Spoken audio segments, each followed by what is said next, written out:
You are returned to us, dear friend, and none the worse for bearing the heavy burden which I did press upon you. Most glad am I of this. I am informed that your efforts to negotiate a peace with Lord Raumh ended in conflict. Pray tell me, what befell?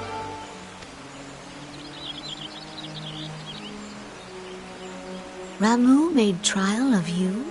I fear there is truth to his claim. It is the darkness within us that attracts the darkness without.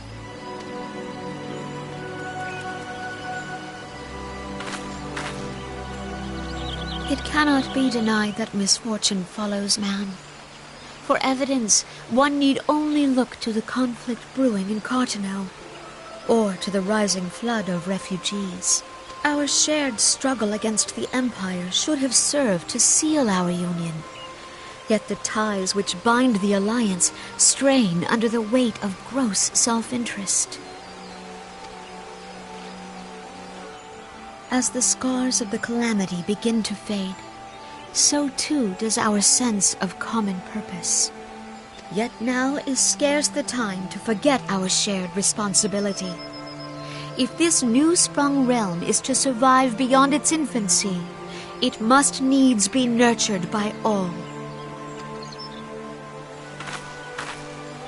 Eorzea must be as one. Yet I fear that dream is still far off.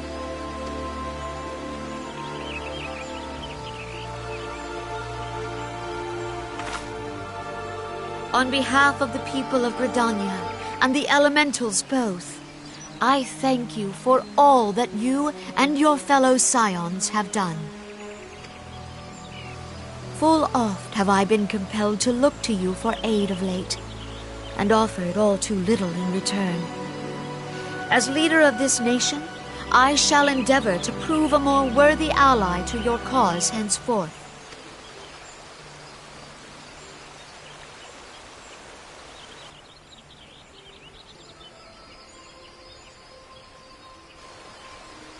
Lord Raumh has departed, yet the keening of this ill wind grows no less insistent. Voices of the forest, pray speak and I shall listen. What unseen evil begets this unease in my heart?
If everyone is ready, let us begin. Eorzea, the floor is yours.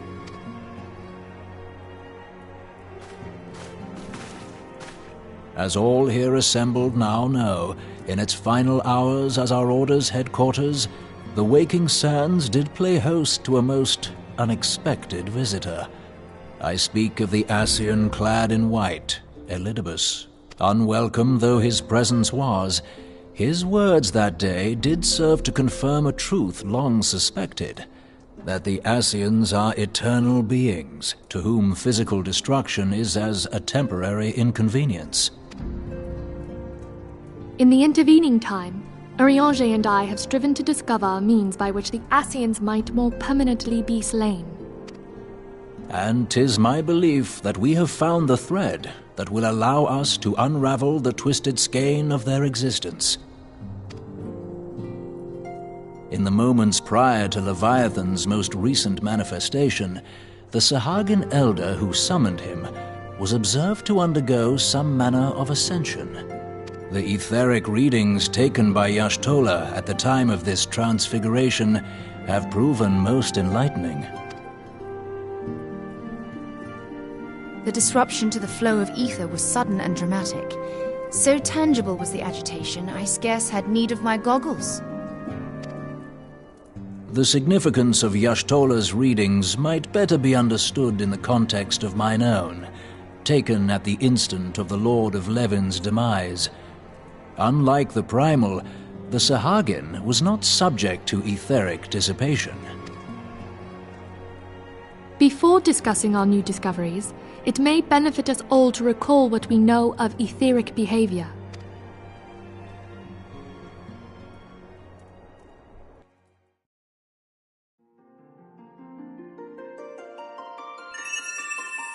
Let us begin at what some might call the end. When we who dwell in the material realm die, our spirits dissolve into the flow of ether and are returned to the ethereal realm. In turn, the restless energy which suffuses that plane streams back into our world, giving rise to new life. 'Tis as the heavens did decree, the way of all mortal souls. Twixt this world and the next do the ethereal currents swirl, bearing the very essence of life. Thus doth the cycle of birth, death, and rebirth continue unabated. Primals behave somewhat differently. In order to manifest and then maintain a physical presence in this realm, they must consume vast quantities of ether, most often in the form of crystals. Though they may seem to live, their flesh is but ether given shape.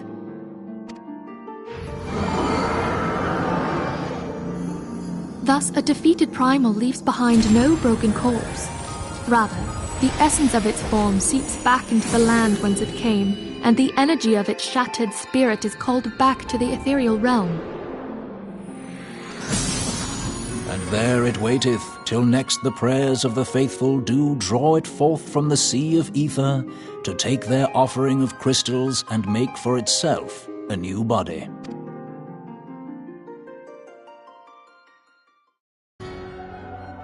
Which brings us on to the third group, the so-called immortals. They exist in a manner all their own. Quite. Even as the Sahagin elder fell to the Admiral's musket shot, I witnessed the release of an ethereal cloud, which immediately took possession of a nearby minion. A soul that dissipateth not upon the death of the flesh. The secret of life everlasting, and in the claws of a Sahagin no less. But I wonder, what would happen to one of these obstinate spirits should there be no suitable host for it to claim? If mortal death entails a return to the ethereal realm, it seems doubtful that the soul of an immortal would venture there. Nay, it merely withdraweth a distance, unto the shore of the ethereal sea, perchance, but no further. Yes, it exists in neither this realm nor the next. abiding instead in the space that lies between them.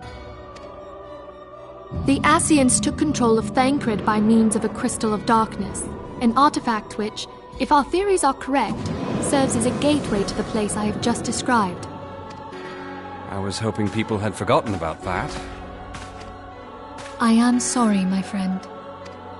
For a mercy, the weary road of our research hath brought us unto an answer. The Sahagin ascended to an immortal state, but he did not possess a crystal of darkness through which to flee this realm. Thus was he consumed by Leviathan. If we could entrap the spirits of defeated Scions in like manner, and thereby deny them resurrection...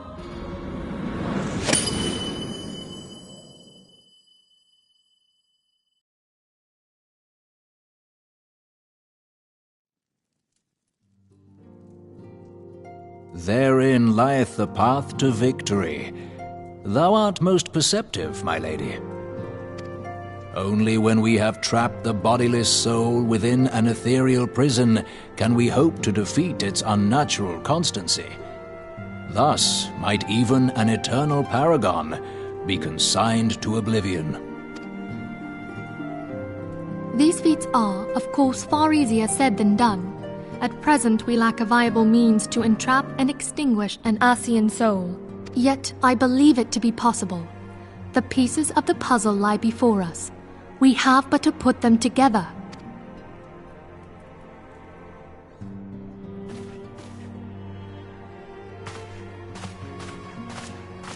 I will depart at once to convene with the sages of Sharlayan.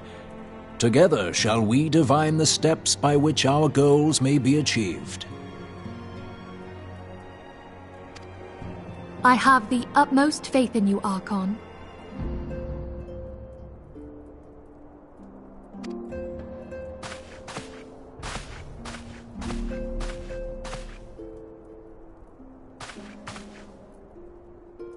Beg pardon, antecedent, but I would raise one final matter.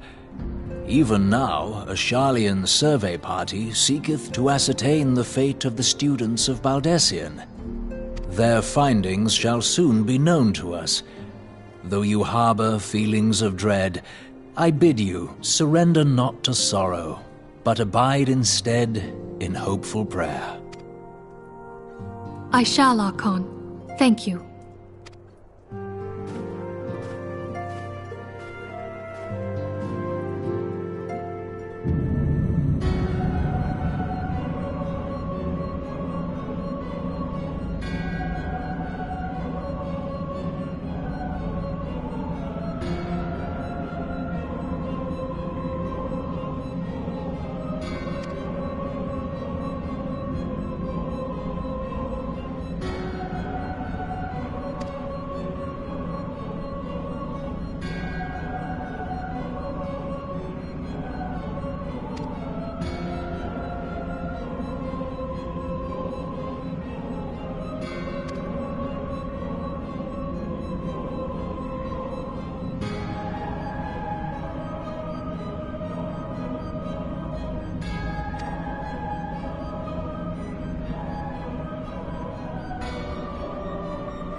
Tell me, General, what think you of Alphinaud's bold endeavor? I think it is more than bold, Your Grace. His organization would pave the way for a united Eorzea. Well do I understand his impatience. Since facing the common threat of the Ultima weapon, our nations have seemed farther apart, not closer together. Considering the many problems we face, should we not be glad that someone else is taking the initiative? We have all pledged our cooperation, yet the grumbling continues behind closed doors. Ul'dah is not alone in her duplicity. I myself have doubts as to the good this organization will achieve. With the inclusion of the finest soldiers of the 3 grand companies, it promises to be a fearsome military body. But whom will it serve? Even under the watchful gaze of the Scions, it is not unthinkable that such a force could perpetrate a great wrong. Does it not concern you that a significant proportion of its financial backing came from the coffers of the Syndicate? That those unprincipled worms might forge this extraordinary gathering of warriors into a private army? I have trust in the Scions, Your Grace. They have spared us no end of trouble at the hands of the Primals. If they seek reinforcements, I deem it unwise to deny them. As for their finances, full many gave generously.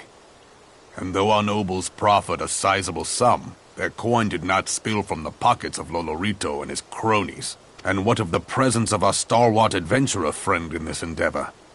I doubt the Warrior of Light would betray our cause. Yes, there is that, I suppose. Yet I have known people to change. Whether we will or no, the events of the age hurl us this way and that, like a dust devil skipping across the sands. Cannot be done about Telechi? I have explored all avenues available to us, Your Grace. But as Ul'dah law now stands, we lack the evidence to convict him of any crime. To arrest him on spurious grounds would only play into his hands.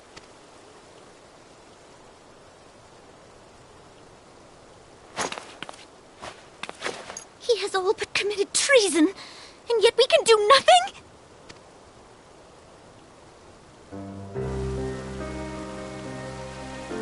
Then what good our government? What worth the royal house? How deplorable this mockery of justice!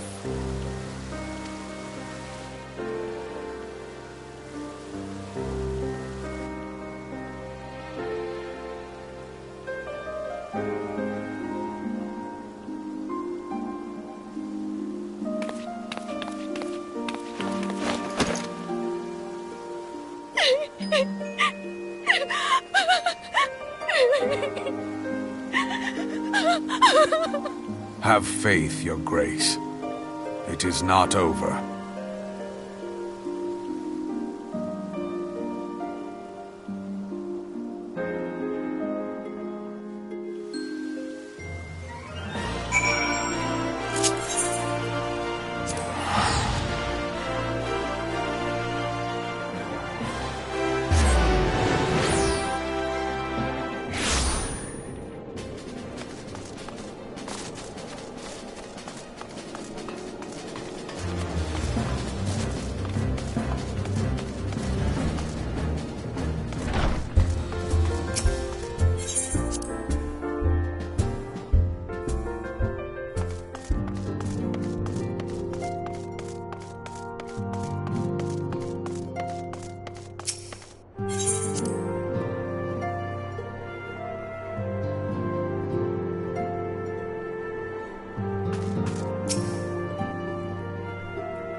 The incident with the new frontier hands? No, you need not elaborate.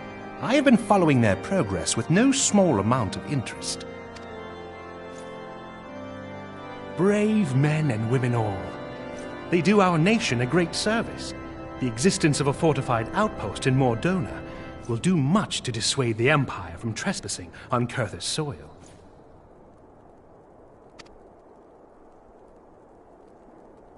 Right glad am I that you have chosen to lend your support to this endeavor. Never let it be said that House Forton does not acknowledge the efforts of her allies, or her debts. 'Twas in the spirit of gratitude that I arranged for sundry supplies to be delivered to Revenant's Toll. That the shipment should chance to be waylaid by heretics is poor fortune indeed. Poor fortune, I say, yet not without precedent. If you would know the truth of it, these incorrigible villains grow more organized with each passing day. This new unity of purpose we attribute to their leader, the Lady Iceheart. But though I have devoted significant resources to the task of identifying this woman, we have yet to learn so much as her birth name. What we do know is that the heretics speak of Iceheart in reverent tones, and would gladly embrace death rather than betray her.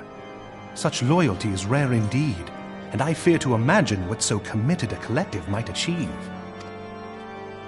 The brigands have not yet been so brazen as to risk direct confrontation here in Dragonhead. Some few of their number have, however, been sighted not far to the west of here, and with ever-increasing regularity. A visit to Whitebrim Front may bring you the answers you seek. Will you brave the snows, knowing what implacable foes may lie in wait? Halone's blessings be upon you! Though I take no pride in the admission, many of mine own countrymen are not so well suited as you adventurers to dealing with such foes.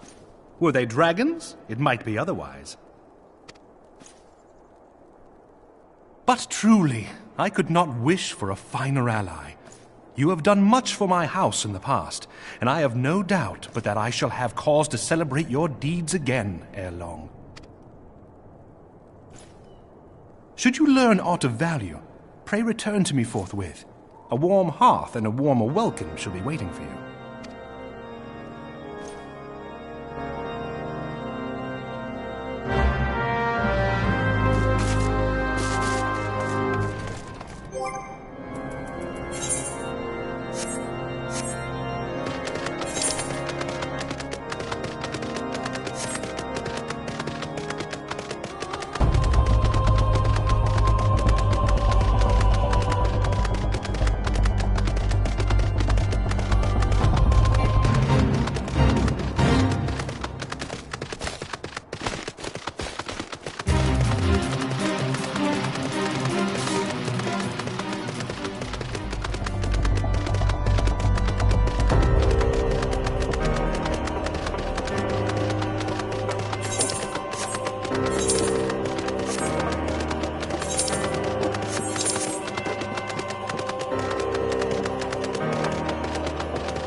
Your return is most timely. Of their own accord, my thoughts had turned to your task and the progress thereof. I confess my imaginings tended toward the grim and bloody.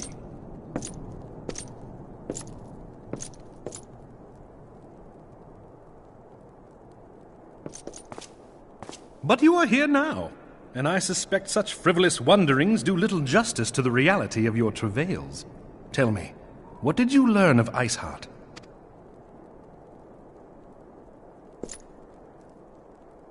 Indeed, and this transpired at Snowcloak? Of all the highlands, that towering wall has borne the worst of the region's brutal shift in climate.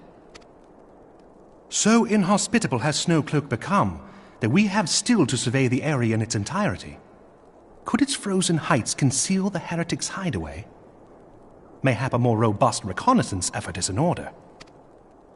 Putting such considerations aside for the moment, we still know far too little of this Iceheart.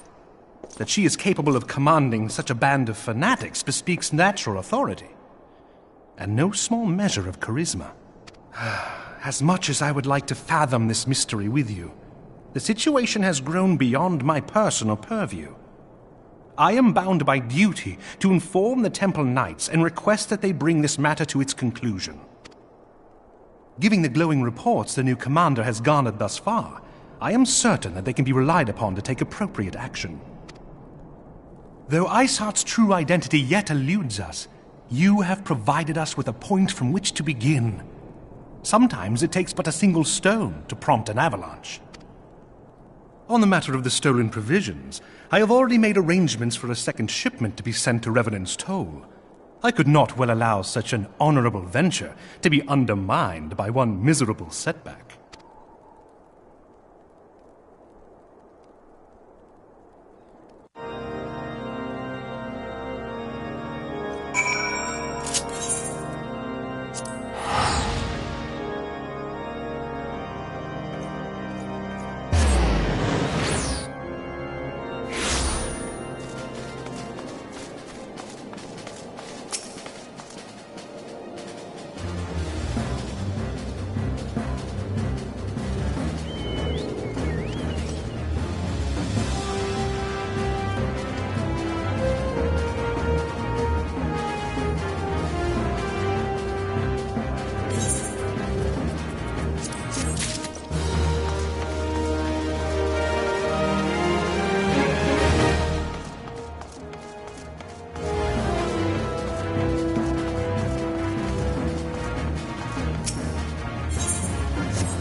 Comrades, your presence here this day signifies the momentous choice that each of you has made. With your strength now pledged to the Scions of the Seventh Dawn, you are beholden to no single nation. You stand as the vanguard for a united Eorzea.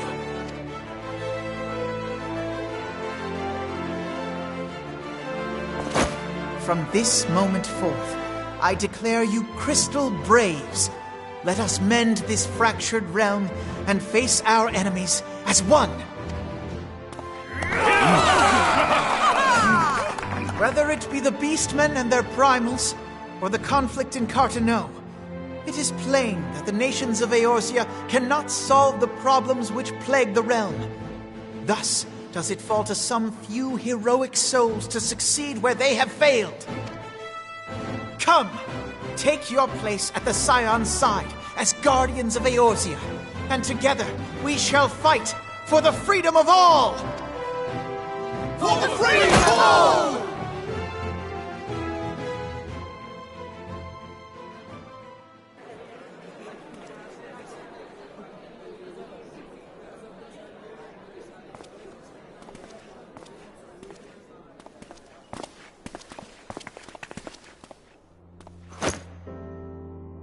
A rousing speech, Alphinaud.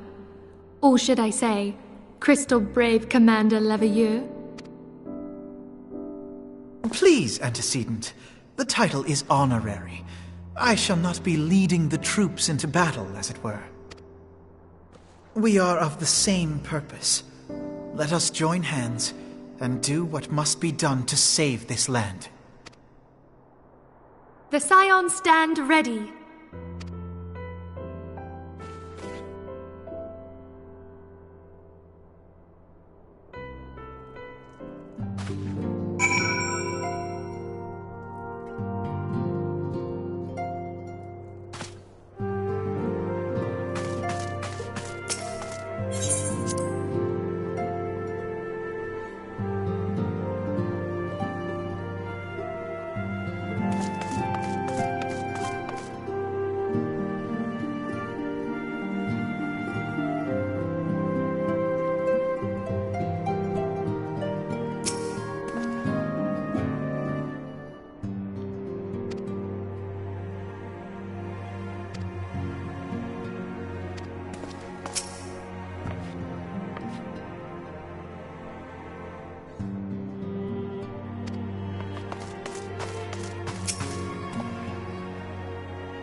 I'm eager to see what the Crystal Braves might accomplish. This shall prove an interesting time indeed for the Scions. Yes, I'm listening. So our worst fears are confirmed. The entire Isle. Such power defies comprehension. Truly? Kryl is alive? Thank the 12. I see. Pray, inform me if her condition changes. Yes, I shall pass on your words to Eorzea. My thanks. I shall contact you anon. When I learned of the loss of the Isle of Val, I dared not hope that my friend had survived. Yet, by some miracle, it would seem she has. She's still to regain consciousness, it is true, but better that than death. Putting this happy news to one side, we must now endeavor to make sense of the readings taken by the survey party. It appears the etheric disturbance which accompanied the Isle's destruction is of a magnitude alarmingly close to that of Ultima. Could the Ascians be responsible for this devastation as well? I wonder, have you heard aught from the Mother Crystal since the battle with the Garleans? Then she speaks to neither one of us. Heidel's silence portends naught but ill, I fear. Louisoix, I pray you yet watch over us.